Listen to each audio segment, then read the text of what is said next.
Hey everybody, welcome to the Gaming X. We are here to provide the best in Nintendo Switch, Xbox One and PS4 news and reviews. Now today we're going to be discussing our first impressions of the Escapists 2 on the Nintendo Switch. Having just received this for review, you can expect to see our verdict up on release day January the 11th. First of all though, we wanted to take you through what you can expect from this title and some of our first impressions. Now we do want to say at this point we have only played the first prison, so these are very much initial observations and thoughts. These opinions could easily change by the time we've beaten all 10 levels. Now we do want to confirm that Team 17 were nice enough to give us an early review code, meaning the video you're seeing here is direct footage from the Nintendo Switch version.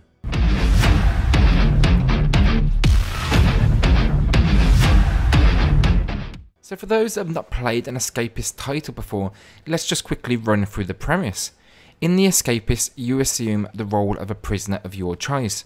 Your only goal, escape prison. This is essentially the entire setup not only for the original game, but for this one too. It's designed to point you in a direction, and then player creativity will take over with multiple options for completion. This could be anything from digging tunnels, crafting and stealing items, or just completing tasks for other prisoners who will assist you. And these are just a few of the options. Now this is a complete prison simulator, so that means you're not only trying to escape, but you're doing all those day-to-day activities you would expect. So you're going to be going to morning and end of day calls, you're going to be having to go to set meals and exercise sessions, you'll have to get a job. Day-to-day activities here are essential to keeping a low profile. So let's just jump into what we've seen so far with the Escapists 2. Graphically speaking, this I can say immediately is a considerable upgrade over the original Escapists. The pixel art has been given much more character this time around. Our first impression here is that we found the title had more personality and the characters and locations became more real for us. Each action is now accompanied by an animation, whether that's ducking into a tunnel, sitting down for dinner, or searching through drawers. It's a much more accomplished looking game so far, but it's also a natural progression from the original.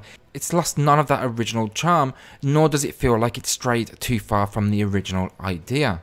One fix I'm extremely happy to see in the sequel, and to be honest this is the main thing I noticed from playing this first prison, was the crafting of items. Now when I played the original on the PC, there was just so many options for crafting with very little guidance. There was no clues given to what you would need to create something, or what you could create. I would often be lost in understanding what I needed, or even what I could create. Here they've instead linked this to the education ranking, where you can spend your days studying.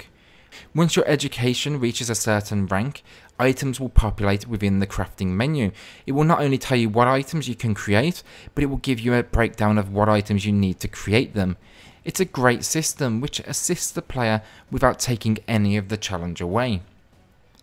Finally, I just want to touch on the prisons, and they've seen a considerable jump in the locations.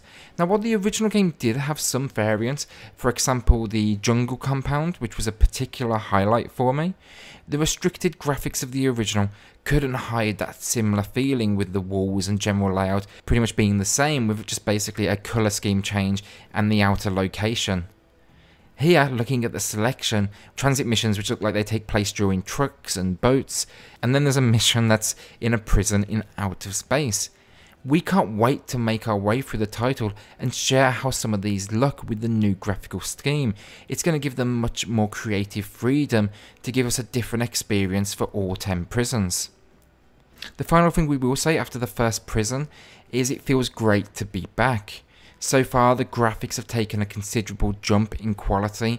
It's nice to see a new crafting system that supports the player, but we are interested now to get through the remaining 9 prisons and see how the control scheme has changed.